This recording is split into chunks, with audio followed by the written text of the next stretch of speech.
All right, we are live with another episode of the Evolution Franchising Podcast. My name is Mike Welch. I'm the founder of Evolution Franchising, and we help people find and evaluate great franchise opportunities. And I'm super happy to have my dear friend Tommy Ryan with Bloomin' Blinds here with us today.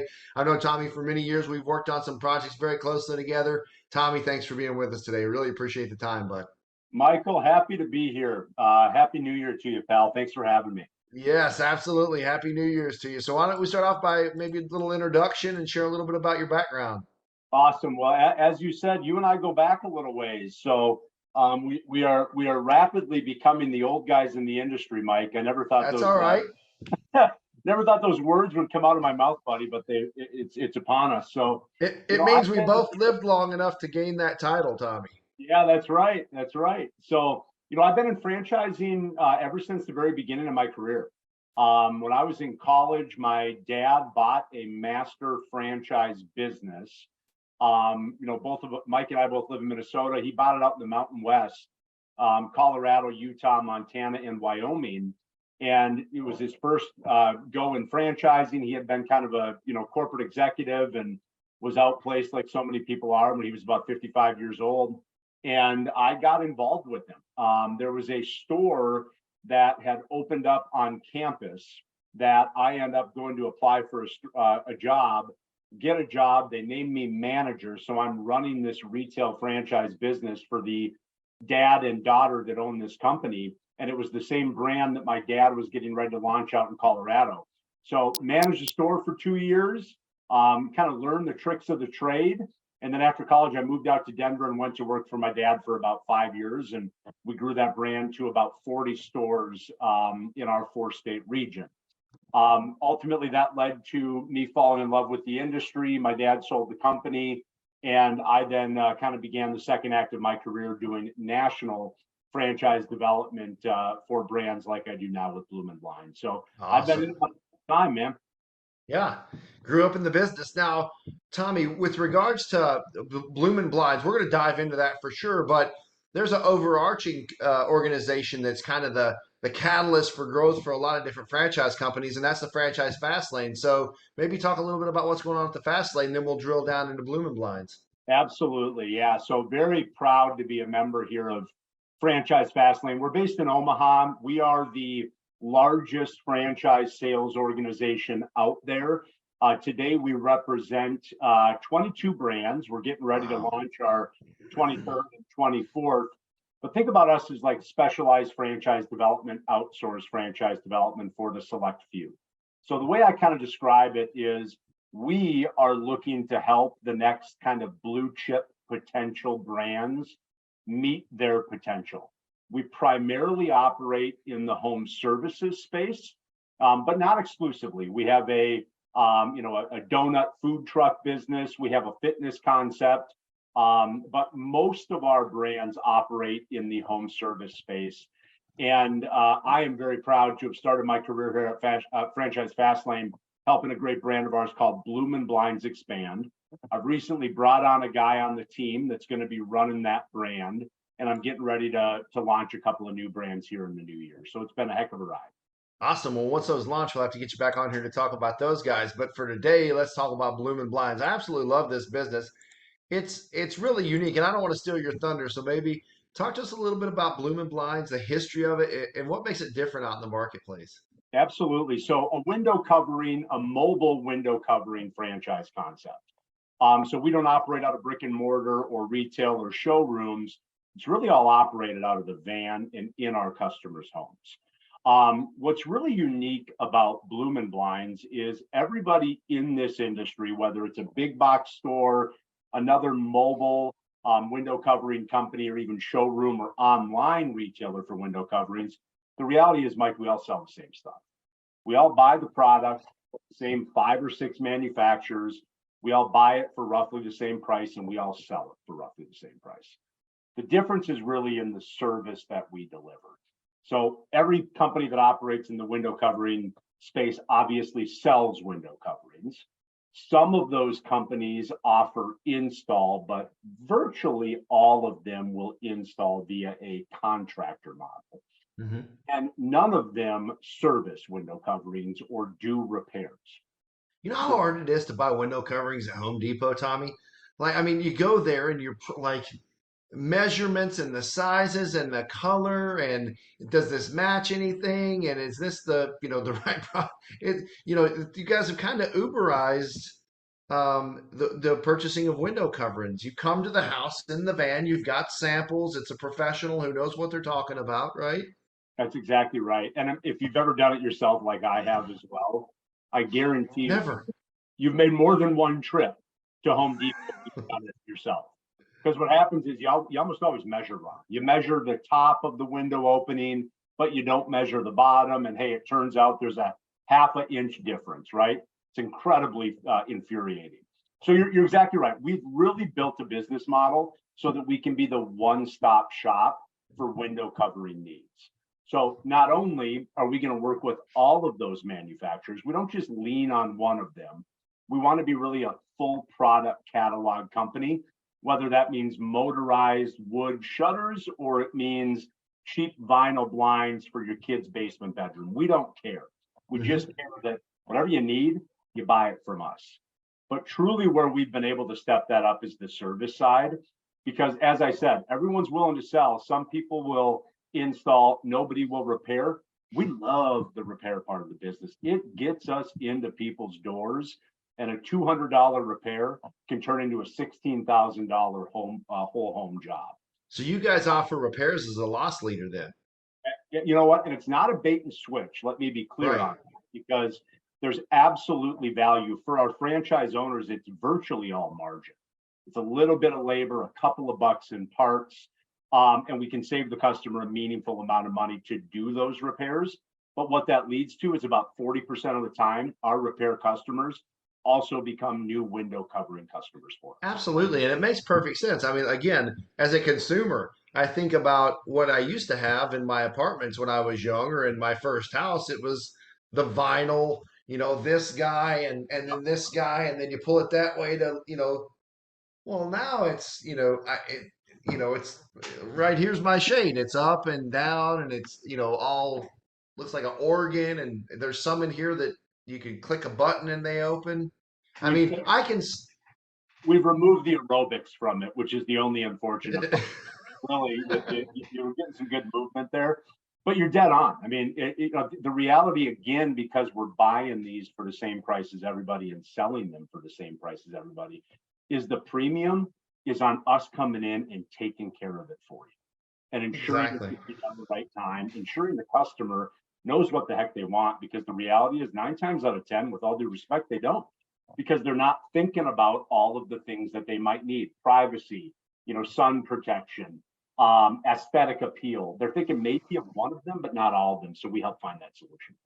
Yeah. So I think the loss leader is a very unique thing because you walk in here to fix my, you know, vinyl blind with the twisty thing, and you happen to show me one of these that we've got in the house now or something. I mean, I can see how that $200 service call can turn into a much larger purchase. Yeah, well, and you know what? You kind of mentioned it, that we've kind of revolutionized what this experience can look like in people's homes. Yeah, That's oftentimes where we can win. We want to successfully do that repair. Sometimes we can't, but if you get us in your home and we can show you what we're all about, pulling up in our white and pink big rig that's a Bloomin' Blinds van, coming in professionally dressed.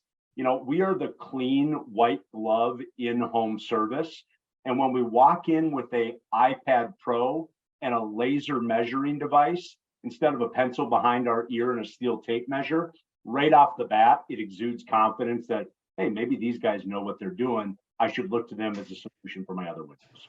now, Tommy, the fast lane is notorious for going into industries that are absolutely dominated by mom and pops. And we love mom and pop businesses, right? Don't get me wrong, but they tend to lack systems and processes and structure and technology and procedure around some of their, marketing and customer acquisition strategies. When I think about someone coming out, I go to Home Depot, I measure, incorrectly, they cut them, I get home, I try to hang them, I can't get it done. I call somebody, they're coming out, they're never here on time if they even make it that day. It's a stalker van and somebody in a pair of overalls. Uber changed the way I think consumers expect things to arrive at their home, Yeah, and you guys are very in line with that at Bloomin' Blinds. It's technology, it's clean, it's on time, it's fully wrapped van. There's no question who's in my driveway right now, which makes people feel good, right? absolutely, Mike. And honestly, it starts even way before that, right? Because our client acquisition strategy is we play in the Google stratosphere. Our marketing strategy is digital advertising, SEO, SEM online. Because the reality in this business is I'm not going through the Sunday Star Tribune, seeing an ad for a window covering company and saying, huh, maybe I want to give them a call. No, it's some kid kicks a soccer ball through my window coverings, dog chews the string on one of them, or I've just bought this beautiful new house and I'm looking around my first night in and I say, my God, none of these windows are covered, right? So it Right. always happens to be that something occurs where the customer then will hop online. Once they hop online and they find us, whether they send an email, whether they call the 800 number that's listed there, or really a local number that routes to a different number, or whether they do an online chat, all of those inquiries are handled for the Bloomin' Blinds franchisees out of our 8-person in-house call center in Dallas, Texas at our HQ. That's awesome. Their job is to put the appointments on the books of the franchisees. Franchisee or their tech gets in the van, hits a button to go out to the customer's house. Customer gets a text message where they see my picture, my bio, my background, and they can see that I am 13 minutes away from their home. Truly Uberized. Yeah, absolutely. Uber's a great example. Yeah. That's awesome. Now, so for those who are listening, you don't have to employ that person. That call center and the response to these marketing initiatives is taken care of by the franchisor. That is awesome. That's exactly right. Very important note. It's in-house Bloomin' Blinds Franchise Corporation employees that have been through the Bloomin' Blinds training that aren't just there to do a transaction. They're there to do the first level of customer intake and telephone sales appointment to better understand what that customer needs. Awesome. Yeah, So it's not an outsourced third party overseas. It's someone who's an employee of the organization, fully trained, ready to rock and roll when the phone rings.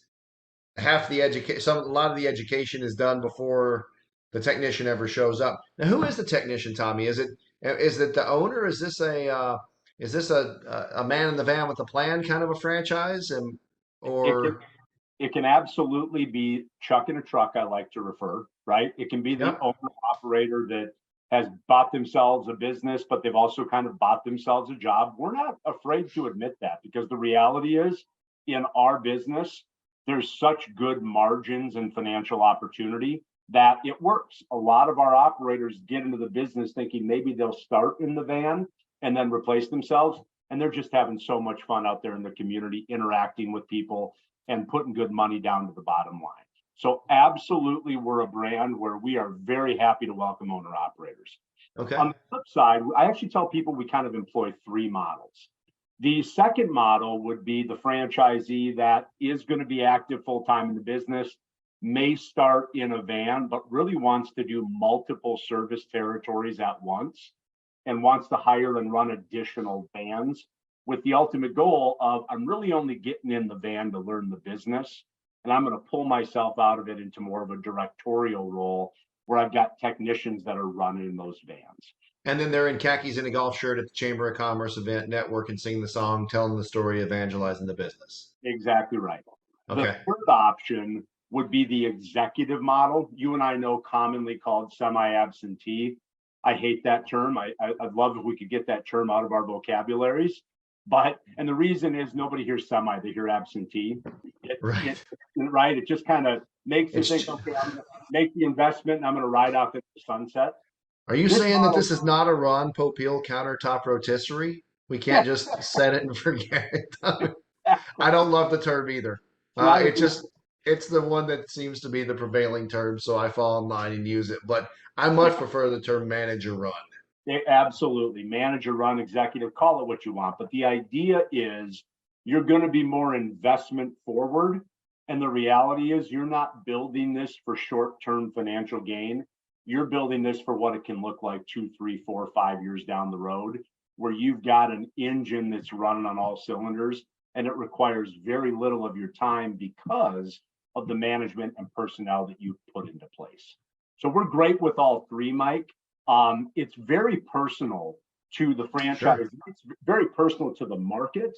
If you live in a 4-territory market, for example, do you really want to buy one and then have another guy buy one and have another guy buy one and have another guy buy one? Right. You want to own Grand Rapids, Michigan, right? Yeah. So it's got to fit your appetite, and it's got to fit your investment level, and it's got to fit, frankly, what are you best at? Is it managing, or is it getting out there and executing? Yeah, I like it. So somebody who's maybe below director level that wants to fire corporate and work for themselves can start off in the van. Somebody who's a director level VP, EVP might be a multi-unit owner. And then when you start to get into that, maybe the upper echelon VP, EVP, C-level executives who say, listen, I'm accustomed to org charts. I'm accustomed to working with a bigger piece of business internal to the corporation that I'm at right now, and I want to replicate that external to this corporation. There's a model for that too. And that's precisely who we want for that executive model. You're dead on, Mike. It's really a build to suit, and it dramatically depends on lots of different variables, but you're dead on. So God bless the Federal Trade Commission. We have to be very careful when we talk about numbers. That's all published in the item 19 of your franchise disclosure document. So without going into the numbers, Tommy, how are the franchisees doing? They're doing exceptionally well. So the good news is we have very detailed financial disclosures within our franchise disclosure document. You and I have been around long enough that we remember the bad old days where franchise candidate Joe would say, so Mike, how much does the average franchisee make? How much revenue? What's an average ticket look like? And you and I would have to say, you know what? That's what franchisee validation's for. Go through the list of the owners in the FDD. And it was arduous at best. Yep. Today, the good news is, we've got the ability, if we've got the data, to disclose it to candidates. So we've got average revenue, we've got year-over-year sales growth, we've got average invoice, we've got gross margins, net margins, you name it. Here would be the simple one that I would throw out to people without doing an earnings claim, is that year-over-year. Now, Bloomin' Blinds, let me back up a second. Bloomin' Blinds has been around since the mid-90s. Started out of Kelsey, Chris, and Kevin, the three founding brothers that run the company, started out of their mom's garage. She was cleaning blinds, realizing some of them needed to be fixed, realized some of them couldn't be fixed, so she'd sell new ones. That's the evolution of our brand. So almost a 30-year-old company, even though we've only been franchising since 2014. So, the beautiful part about this business is that we have weathered some of these different economic storms. Oh, yeah. We incorporated on 9/11/2001. Okay. So right when we're getting started, we're dealing with one of the greatest mass tragedies in U.S. history. We not only survived, but we did very well through the 8/9 housing crash. Part of that was because of the flexibility of our business model. When our competitors who just sold window coverings started disappearing because of the economy, we did a pivot to doing more of the servicing and repair business, which is very high margin, lower ticket, that helped us survive through that tough period. And during COVID, we didn't just survive, we thrived. So same store sales increase year over year was up about 53% in 21 versus 2020. I can't tell you what that number is going to be this next year. It's not going to be 53%. The steroid era is over, but our franchise locations are continuing to grow year over year. One of my favorite data points, though, that I like to tell people without getting into profitability or anything like that, is when a Bloomin' Blinds van shows up to a customer's house, 69% of the time, we leave there creating an invoice. I love that. That is hyper efficient. It's my favorite data point. The game for us is get us in somebody's door, because once we're there, our demonstration, our showmanship, the way that we do just different and it exudes confidence. So you just touched on weathering 9/11, weathering the '08 housing crisis crash, weathering COVID. And, innovation is often the thing that leads to survival on a long enough timeline. It probably always is in business. And you guys have pivoted and pivoted and pivoted to ultimately be able to do things that allowed the business to thrive during economic turmoil, during times of challenge and woe and despair. So I love that. I love the 70% close rate. The question is, how often can I, how many houses can I get into? Because I know every time I get into 10, I'm leaving with 7 new customers. That's awesome. Yeah. Now, there's no such thing as a perfect business, though. You guys have a lot of resources. You've been around for a long time. You've weathered storms. You are hyper efficient. It's a great looking brand with a lot of resources. It's not perfect. I don't know what the imperfections are, but I would like for you to share with us what some of those things are. There's challenges that people have to be able to work through. And it might not be a fundamental flaw in the business. It might be something that, me as an individual, I might need to be prepared to overcome this challenge as an owner. So what are some of the things that your owners routinely are working through and obstacles that they overcome? Yeah, it's a great question. The interesting piece of great news in this industry is we operate on regular business hours. We're a Monday through Friday business, 9 to 6. Call it whatever you want, but we are not a nights and weekend business. Franchisees can operate that way if they'd like. What's interesting about that, though, is obviously our business runs when our vans are on the road and they're out there meeting with customers, right? Mm-hmm. So our challenge historically, the only time we don't see people that are busy enough is they're not making the investment in digital marketing to get their name out there to fill up their calendar. If you don't put the quarters in the bubblegum machine, you get no bubblegum. Ain't that the truth? You and I obviously have children, and now it's dollars, right? It's not quarters, right. It's dollars for the egg that has nothing in it, right? Yeah, but if you don't invest in the marketing, the phone doesn't ring. Exactly right. And honestly, that historically has been a challenge that is not so much a challenge anymore because we've learned. So we now know that we need to put parameters and bumper rails who tell our franchisees what they need to invest to hit certain milestones.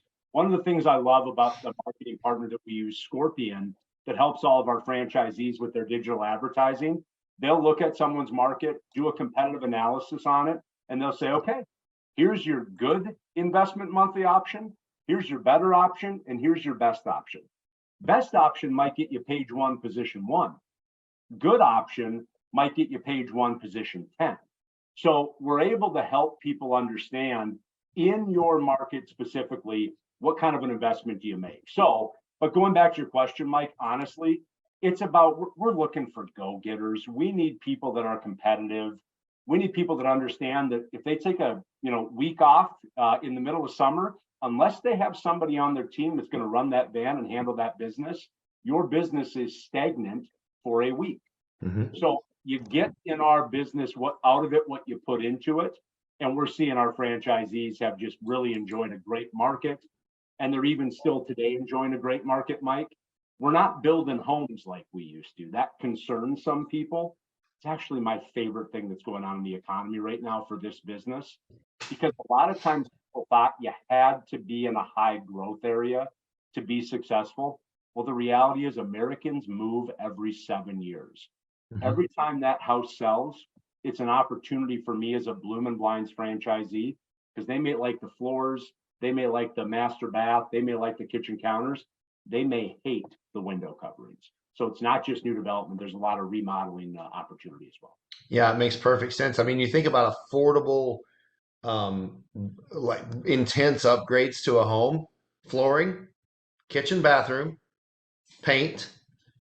And I'm staring just from my desk. I can see 6 windows in this house, and they all have floor coverings.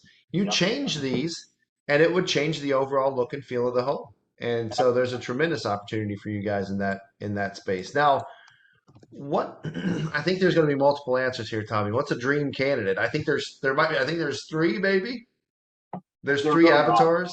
Yeah, there really are. And what's interesting is, you and I know this, how you start in a business and how you end up in a business can be two very different places, right? Yep. So it would not be uncommon for me to see, owner operator Chuck in a truck become more of that. Hey, now I'm the GM to my business now that I know it, and I want to earn myself back some free time with my friends and family.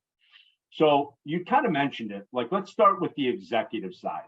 That's the one where we are absolutely going to be the most selective with, right?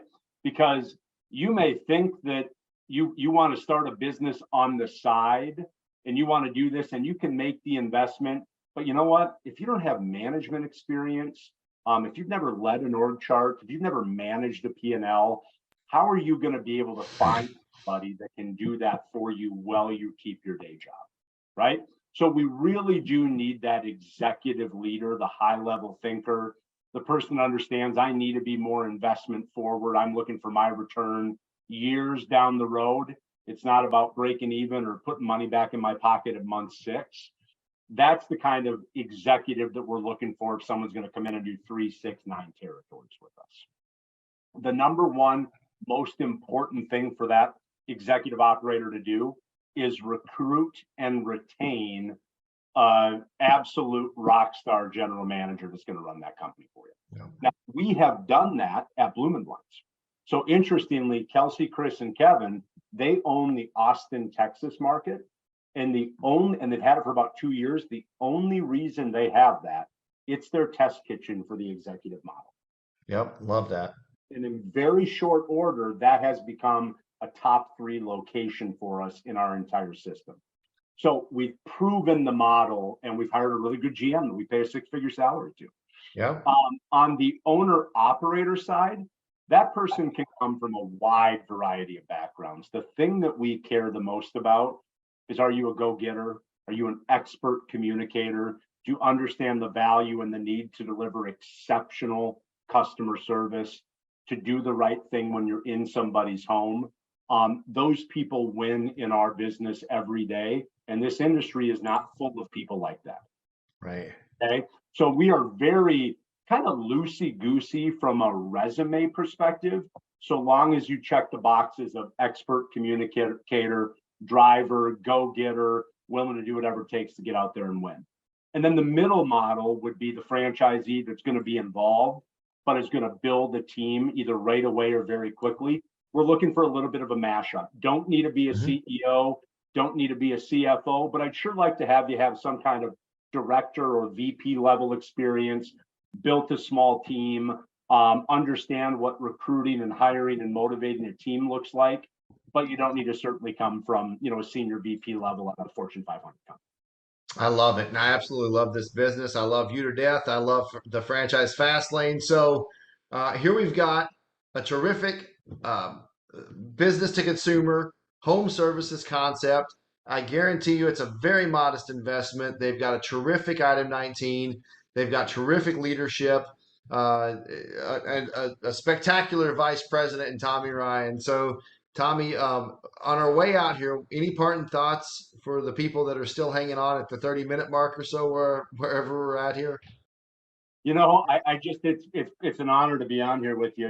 You're a dear friend of mine, Mike, and I think that you and I know that one of the most important parts that if somebody's considering going through a process to investigate a franchise is, number one, be on the same page with your team, whatever that team is, whether it's your spouse or your dad or your CPA or whoever it might be, but be in a point where you're all going after the same goal.